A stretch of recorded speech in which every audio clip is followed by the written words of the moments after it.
Okay, David, so 2-1 defeat at Rylands today. You must feel a bit hard done by that result. Yeah, it's undeserved. It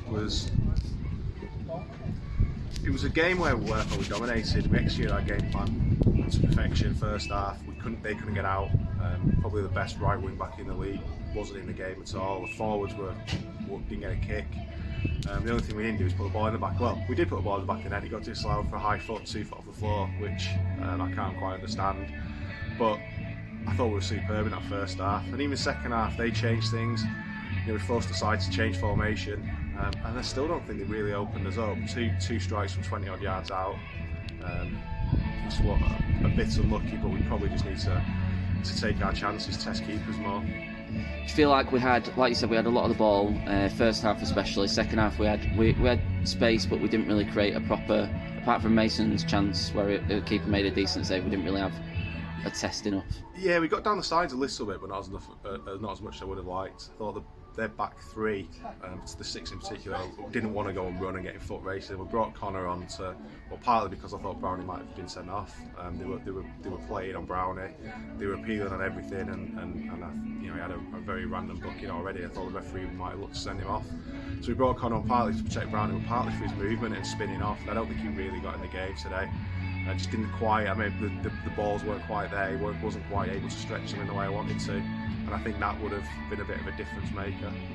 So, we don't really talk about referees. We've made a big thing about it, but do you feel hard done by? We probably had 2 clear-cut penalties. I've given up trying to work out what a penalty is. At Bootle, Devon made a perfect tackle, cleared the ball, didn't even play the man, and we get a penalty given against us. Today we've got a shirt pull and a headlock, and neither of which given us a penalty. And then the Anthony Brown one as well, the booking, but we got a throw-in for it. It was a bit bizarre. It was bizarre. 2 players are fighting. You either say 6-1 half dozen the other, or it's a free kick one way or the other. And he's given a yellow card apparently for Anthony Brown using excessive force of the elbow. That doesn't make any sense. That isn't one of the laws of the game. If he thought he threw an elbow, it's a red card. I don't think he did. If he looked at it sensible, I thought we got a free kick. I thought Rick Smith had got wrong side and he just grabbed him. There was one in the second half where Brown is basically been picked up and moved to the side by the 6, and we didn't get a foul for. I just can't understand it. I don't think you can blame referees, but it makes it hard to score if you're getting fouled and you're not getting anything for it.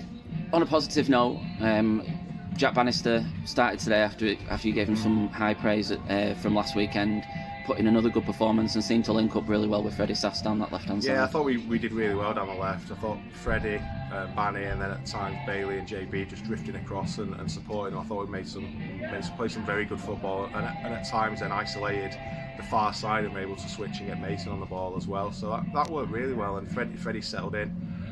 Looks very assailed, very comfortable there, and I think that gives confidence with Banny playing in front of him. And Levi's done well. He's been a little bit unlucky to miss out, but Banny's been hungry. He's been sharp in training. He took his goal well last week and deserved his start and repaid that, I thought. And we look ahead now. Market Drayton Town next weekend. Feel like that's a chance to really start to put some points back on the board. It is. So if you look at the points, I will say 2 points per game gets you in and around the playoffs, and obviously we've fallen away from that now with a poor November and December. We've picked up now 4 from the last 3, so that's again a little bit below par. So the next 3 games are big. That's Market Drayton, Marine away on the Tuesday night, and Saturday away at Clitheroe. So we've got to look to pick up 6 points from those 3 games at least, if we want to keep the season alive, I think. Market Drayton won't be a rollover though, so we've got to apply ourselves properly. I've said to the players in there, if we apply ourselves the way we have today, if we execute the game plan, if we work for each other, if we graft as hard as we've done, we'll beat most teams in this league. But eventually the luck changes, it has to. Therefore we've got to do that. We've got to go away this week, train hard, be focused, be disciplined, and then make sure we take that into Market Drayton. And like you said, we're playing a few big games coming up after the Market Drayton Town game as well, and picking up points on the board. We spoke about Rylands were probably the best team that have been to Seal Park. We've outplayed them today. Do you really feel that that's a sign that we can definitely go and take those points that you really want to get? We can. I think we're understanding the league better. With every passing week, with a better scouting that we've got in place, we're understanding teams better, and we feel now we're able to start to work with players on game plans and specifics for different games. and the lads are working for each other.